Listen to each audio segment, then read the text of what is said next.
What is going on, fam? Thank you very much for tuning in. Today, we're going to be discussing about how you should never settle for less in a relationship.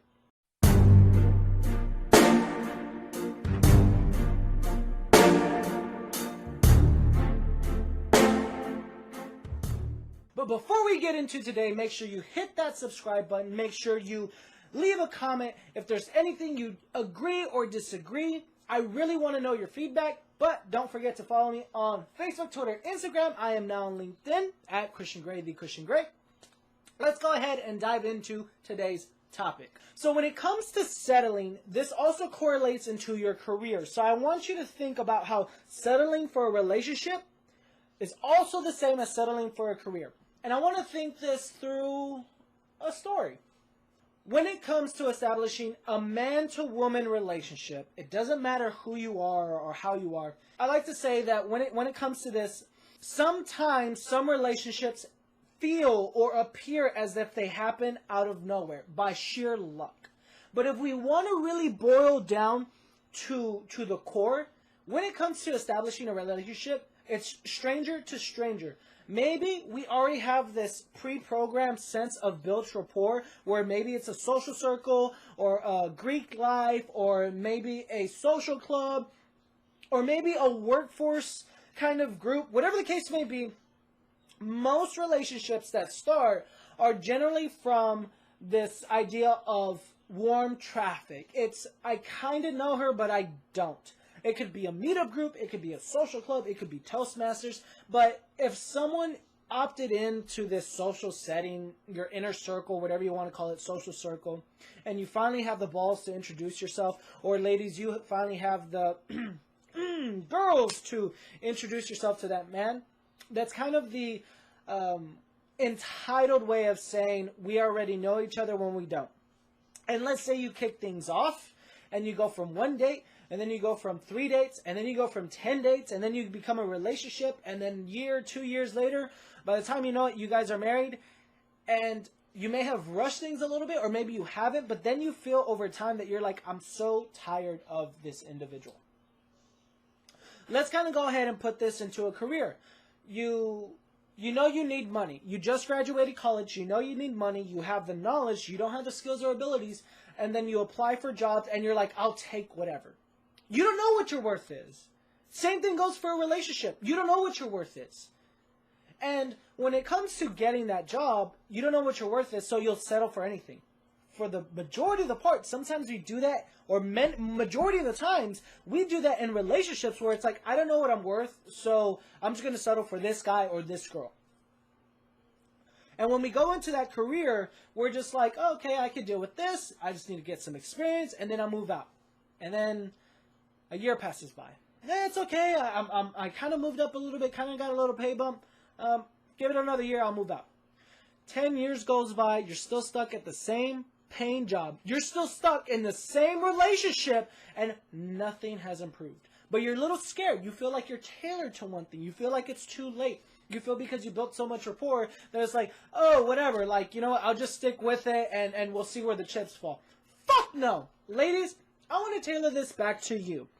If you're in a relationship where a man does not value you enough, or even if you're in a career, and right now, women are becoming CEOs of companies, and they're just coming out on top, and I gotta say it's because most women have that one thing that most men don't, and that is emotional intelligence. I know this, and I respect the fact that you guys are so intuitive, much more than the average man, because men and their fucking egos is just fucking bizarre.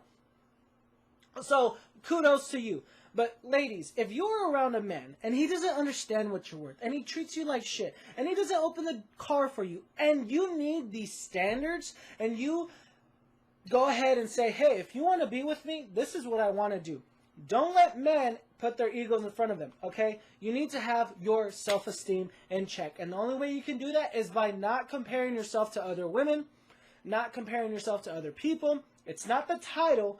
It's not the job. It's not what you do for a living. It's not how you look. In some cases, that's kind of more of an interpersonal thing instead of interpersonal thing. It comes down to, what do you think you're worth? If you know what you're worth, go fucking get it. Nobody's going to do it for you. If you feel, and I say this because I see women all the time in these domestic violence situations, and it's fucking bullshit, that they can't just like, oh, it's okay, I love him, he'll change, but he's the father of my kids. No, bullshit. You need to get out and get out now.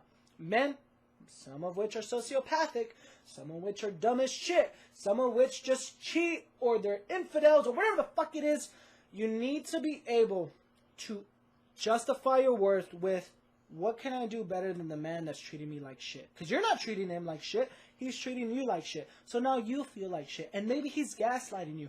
I don't know your situation. But ladies, do not settle because you feel like that's all you're worth. Go out and get it. And the way this correlates into your career for both men and women, do not settle for a job that you are not satisfied with. Be hungry. Stay hungry. I need more. I need more.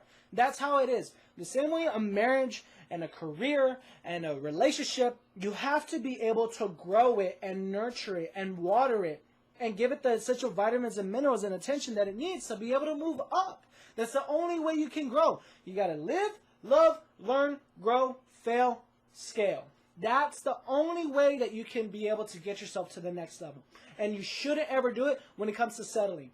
The first time, I get it. First fuck up, shame on you. Second time, shame on me.